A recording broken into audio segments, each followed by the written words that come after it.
Hello, I'm Tamielle Brunt, the PlatypusWatch Project Officer for Wildlife Queensland, and I'm going to be presenting the results of our Dawson River eDNA project. It was funded by the Queensland Citizen Science Grant, and we've been out there for the last 2 years. I'd first like to acknowledge the First Nations people as the traditional owners of the land on which this research was conducted, the Wuli Wuli and the Imin or Yimin peoples and their country spanning those regions. We pay our respects to the elders past, present and future. Platypus are very much a cryptic species, and it makes their population and distribution information really difficult to understand and confirm.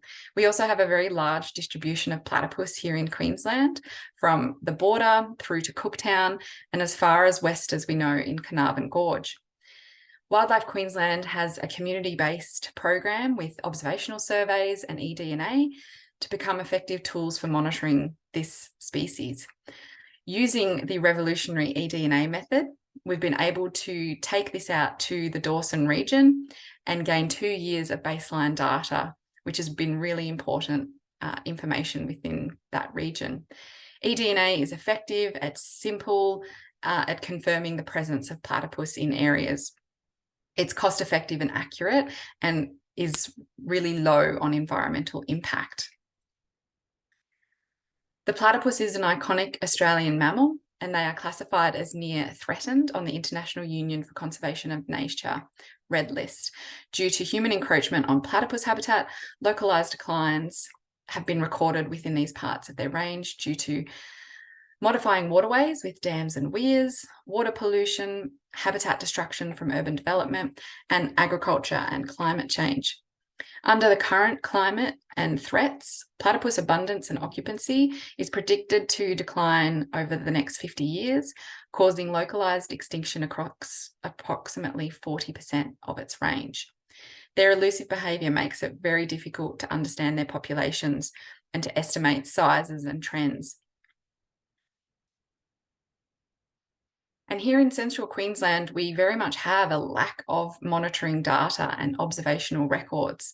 Within the last 20, 30 years, from the early 90s to 2020, these are the only red dots from Atlas of a Living Australia that have been recorded. So there's been minimal sightings in this region, and without the baseline data, we just don't know how platypuses are faring within this region, especially with ongoing environmental impacts. In 2019, there was a pilot study that happened out west on 4 sites from Taroom, and 2 sites came back positive. And so when we were lucky enough to be awarded a Citizen Science Grant from 2021 and 2022, we wanted to then expand this project to be able to contribute a lot more valuable data about the platypus in this region. And so we wanted to understand, are platypus persisting in this region? Where are they persisting within the Dawson River region? Identify the localised threats on platypus populations within the region. And is their habitat able to sustain platypus for the future? The Dawson River is a very important connection to that westernmost known population at Carnarvon Gorge. It's possible very much that in high floods that these waterways will connect, and then we have dispersal and migration of platypuses from 2 different populations, which is really important for increasing genetic integrity of these central populations. A quick rundown on eDNA again. eDNA, or environmental DNA, is collecting genetic material within the environment. So that could be soil samples, sediment samples, snow samples. But lucky for us, because platypus move within the water, we're able to pick up their DNA because they're shedding their hair cells and skin cells and they're pooing in the water. And that's what we can pick up in the water, in a water sample, which is amazing. There's been a lot of research with this. It's boomed in the last 10 years. There's been some amazing research on the endangered Gouldian finches across the Northern Territory, where they're just being able to detect their DNA from saliva when they're actually going to the dams and drinking from these dams. And so they're able to map their distribution. There's a lot of marine vertebrate biodiversity studies that are happening with eDNA as well. But it is really revolutionised for presence and absence monitoring of those cryptic and invasive species, and certainly those threatened or endangered as well. It's non-invasive. We don't actually have to see the animal for us to determine their presence within the system, which is wonderful. And so we were able to match our samples up with specific primers that say this is a platypus. And so the lab can run and amplify the DNA using PCR, and they run it through the database to then be able to say, yes, there's platypus in this sample, or no, there's not platypus in this sample. It's 95% sensitive to be able to detect the presence of your target species being platypus. It can't tell us at this moment number of individuals within that water sample or within that stretch of river, if they're related or not, male or female, and obviously the precise location of the animal. Being a very fluid system of the Dawson River and the flowing of water, taking a sample at one site won't specifically say that a platypus lives at that site. It could be 500 to possibly a kilometre upstream.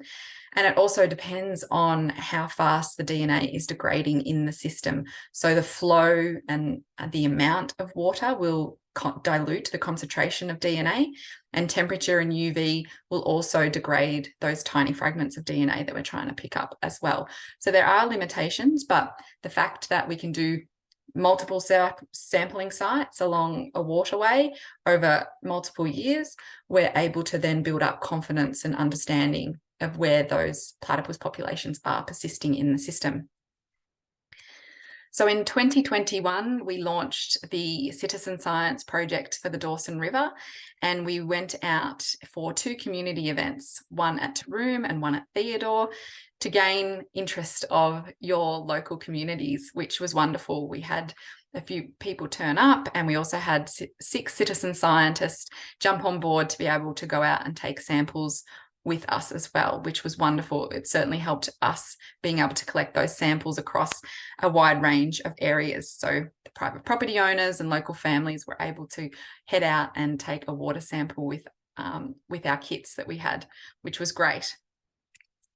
We were also lucky enough to have a little observational survey in Castle Creek in Theodore following the community event in Theodore. And we were lucky enough to have the Maudsley family come all the way from Mitchell. Thank you so much. But we were able to see 2 platypuses that morning in Castle Creek, which was wonderful. So we were very lucky to have platypus join us that morning, and it was great to see. So in 2021, we had 19 sites sampled over at least 300 kilometres of river from Mowra right through to Barunda in the west. And then I was also able to access 2 sites on the Santos property, which was just beyond Barunda. And as you can see from the green were where the positives were detected for platypus. So we've got out west of Taroom, we've got Tarana Crossing, and then we've got the Santos property. Barunda Crossing, I didn't take a water sample, but I did actually see a platypus there that year as well, which was wonderful. So we know they're certainly in this section west of Taroom. And then we had a positive at the Isla Delusion Crossing here. And then an equivocal, which just north of Theodore, which means some fragments of platypus DNA were detected, but not enough to confidently confirm a positive presence. It could be contamination, it could have been just trace amounts, it could have been possibly transferred from something else, but hopefully it would have just been a transient animal that the DNA is just degraded and we've only just picked up fragments. So we still take that as, you know, a positive result in terms of seeing that within this area. And then we've got Paranui Crossing here just south of Mowra as well with a positive. So that was a great result for 2021.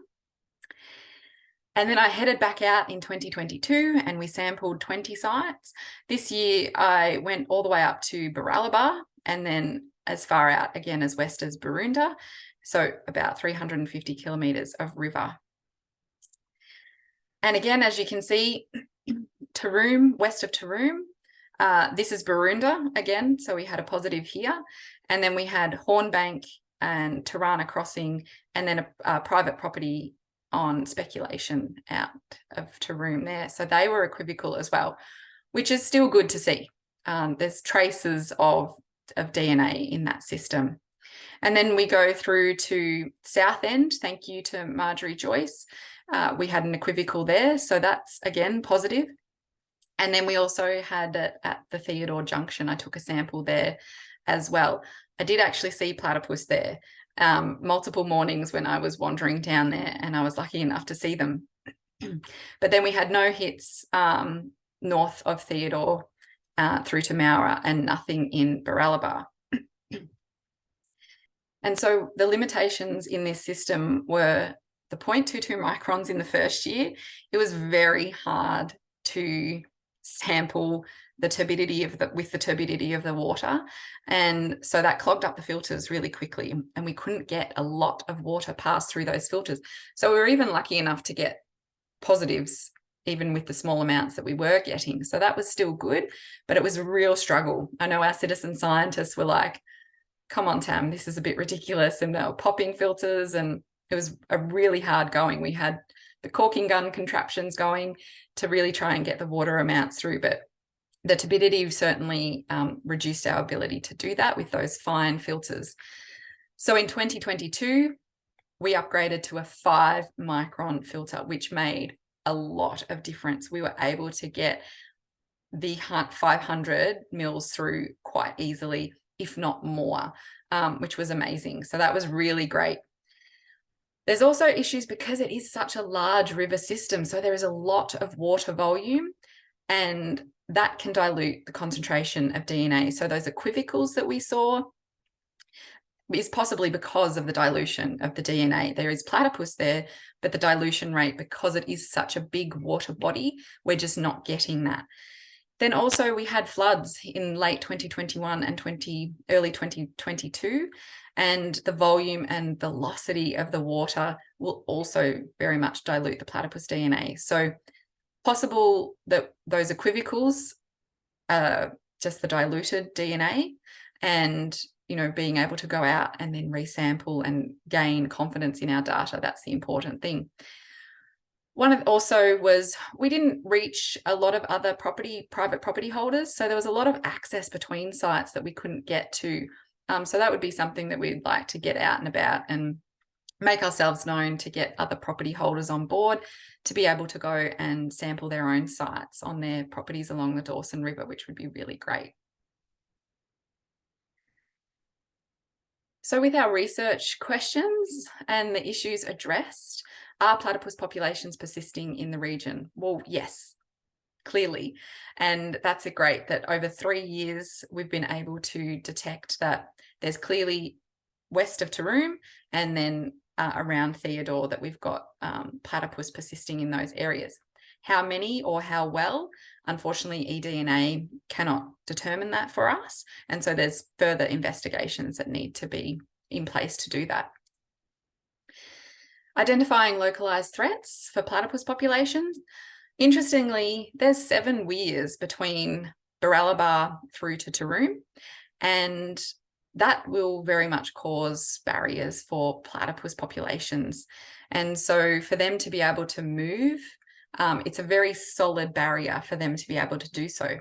If they're able to walk out and around, it increases their risk of predation getting out of the water. Yes, they can travel over land, but they're not so great at it. They also don't get up to massive speeds. So they're not going to outrun any kind of foxes or wild dogs or anything like that. So they risk predation if we have to force them out and around these kind of big barriers.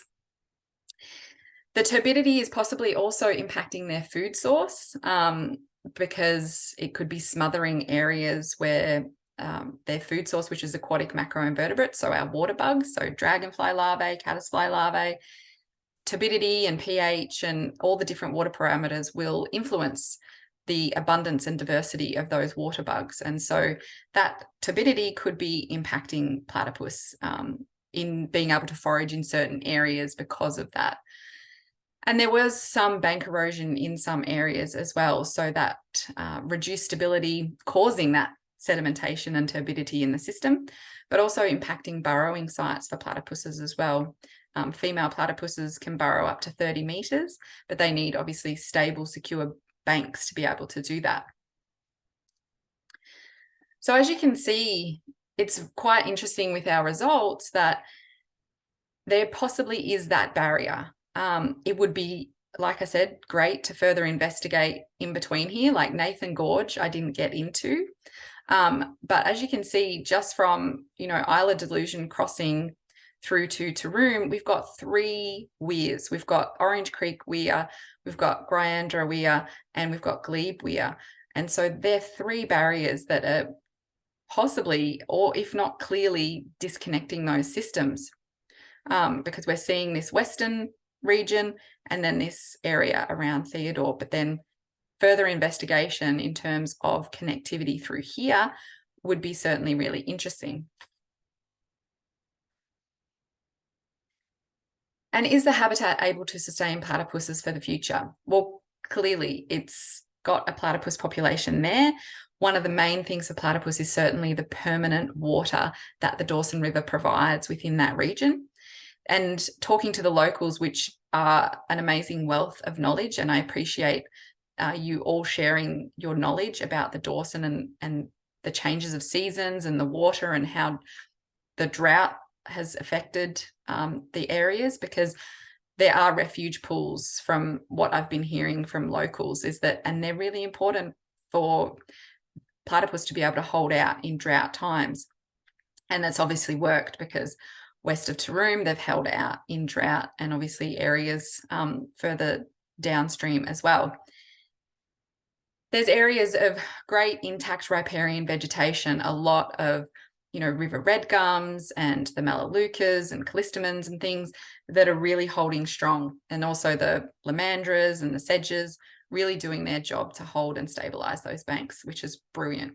And there are high and stable banks for burrowing sites as well. So there are very much the main habitat features that platypus need to be able to survive in that region. So that's really great to see. Beautiful country, lots of great pockets of places to see.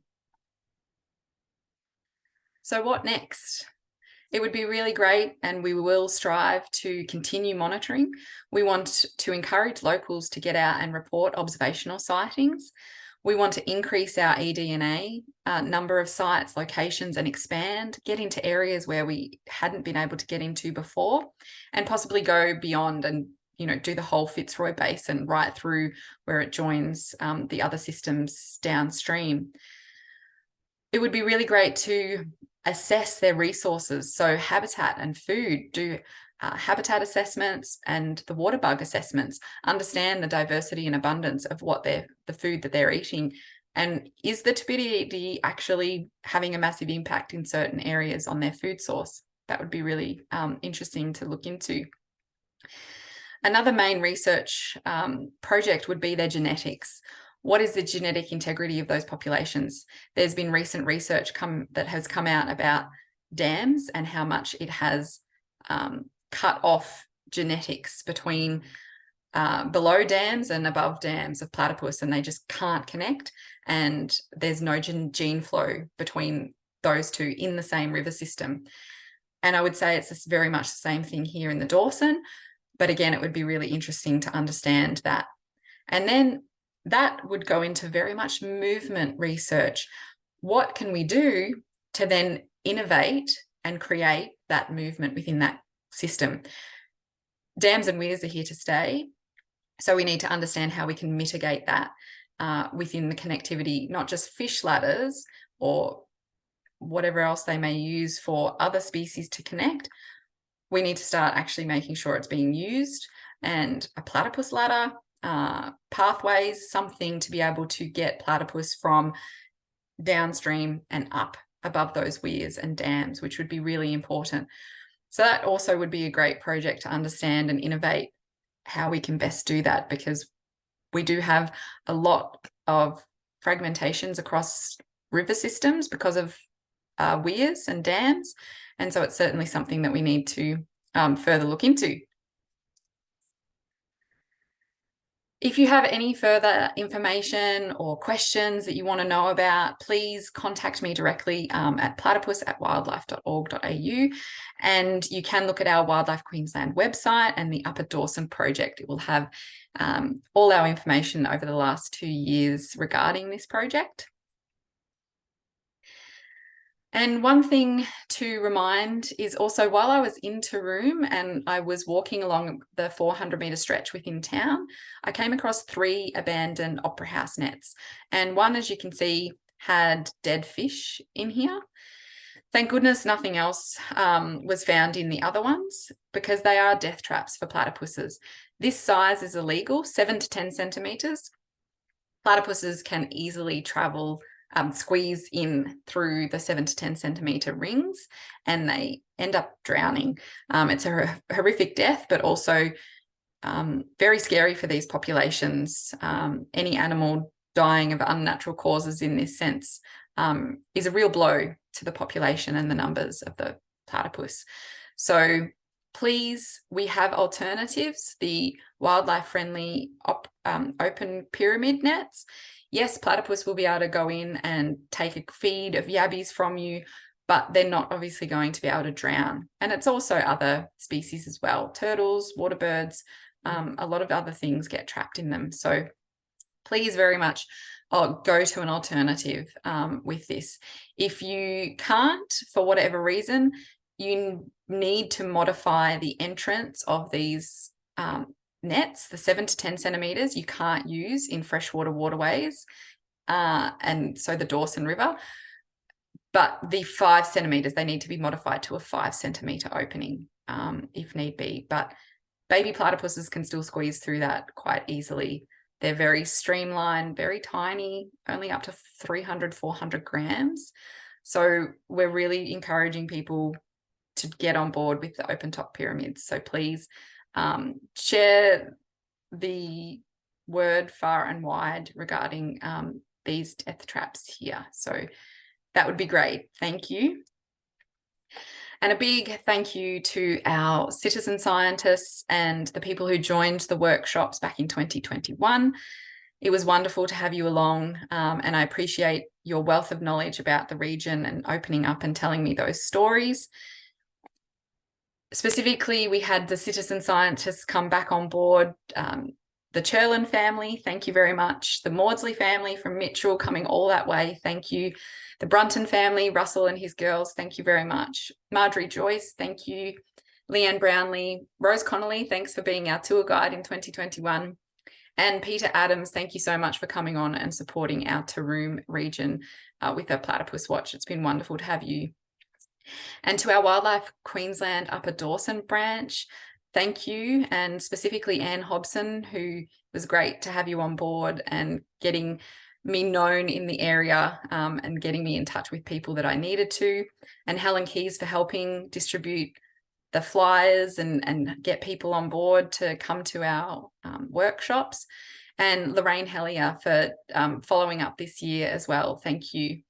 To Charlotte Langhorne, thanks so much for being my right-hand woman coming out in 2021 to help me with the workshops and the water sampling and getting it out there. You were wonderful to have with me. And also to the Queensland Government Citizen Science Grant 2020. We appreciate that you found that our project was worthy to be able to implement into the Dawson community, and we appreciate that we've been able to capture 2 years of wonderful baseline data, so thank you for that. Thank you again. If you have any further information or want to contact me, platypus@wildlife.org.au, or head to our Wildlife Queensland Upper Dawson project page.